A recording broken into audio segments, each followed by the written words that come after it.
I'm Vaniza Pachoco, the Public Relations Officer for SMCT Masinag. Started here as a PR officer 3 years ago, September 27, 2010. SM kasi has this publicity department.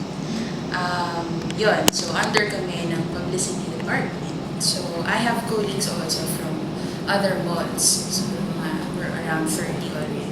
Actually, I think the Corpcom, it's more of the PR talaga. It's not Corpcom that we call it. Unlike other companies na Corpcom ang tawag nila. For me, as a public relations officer, what I do is media relations. Of course, entertaining the press, coordinate with them, and also coordination with local government units, since we are in a provincial area, so it's also assigned to me, aside from other groups also. And then I also handle crisis management. I do PRs. With the stakeholders or audiences, our public kasi is our shoppers.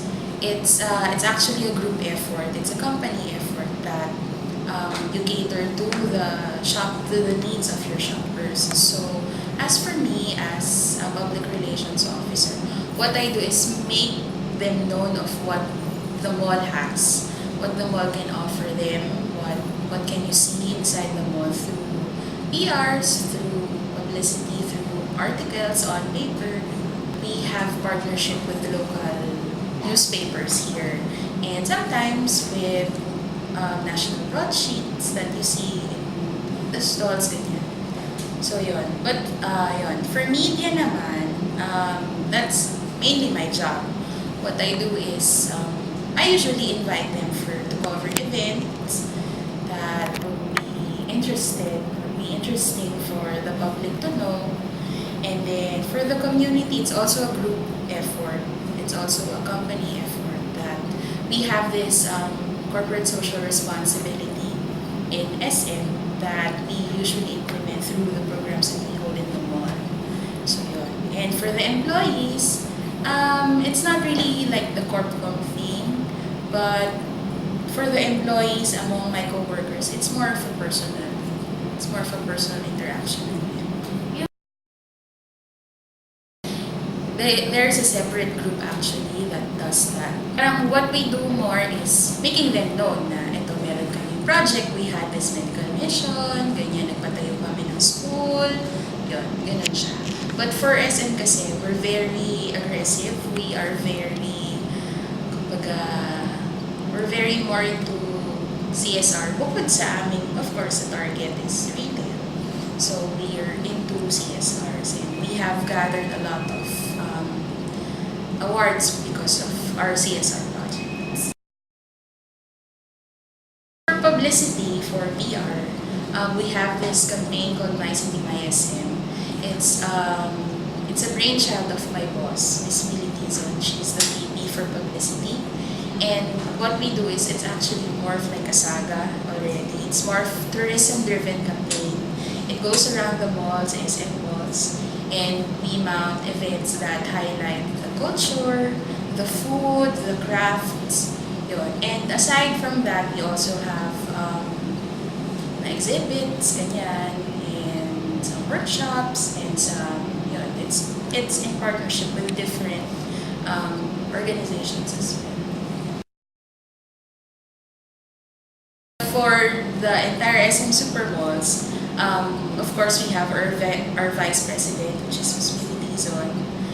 She heads everyone. And then we also have senior managers who handles different regions. And then, of course, everybody is spread out. Mostly the provincial malls have this one PRO like me. For me, for my mall, it's around 300,000. But for other 300,000 annual. But for other branches, I'm not so sure about it. But of course, millions.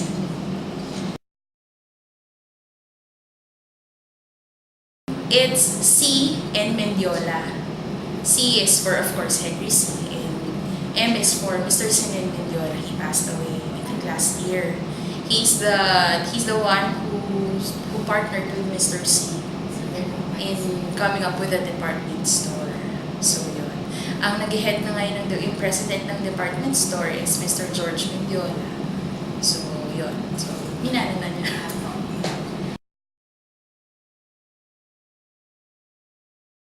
So far, siguro 2011 yun of December, we had this a little accident in front of the mall, but it wasn't ours. Dito ba sa SMS?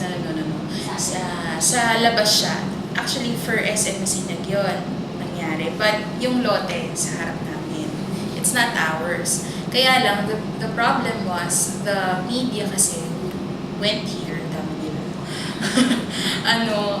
They identified that area as SM Masinag, but it's not really. So, kahit hindi sa amin yung lupa, we had to go there and to tell people, to tell the reporters that it's not ours. And in fact, we have our guards actually have helped those who got into that accident para maalis sila doon, gano'n. So, it was very nerve-wracking nga. It was very tiring, but at the end of the day, it was clear naman. Wala na masyadong news about it. So, that was good.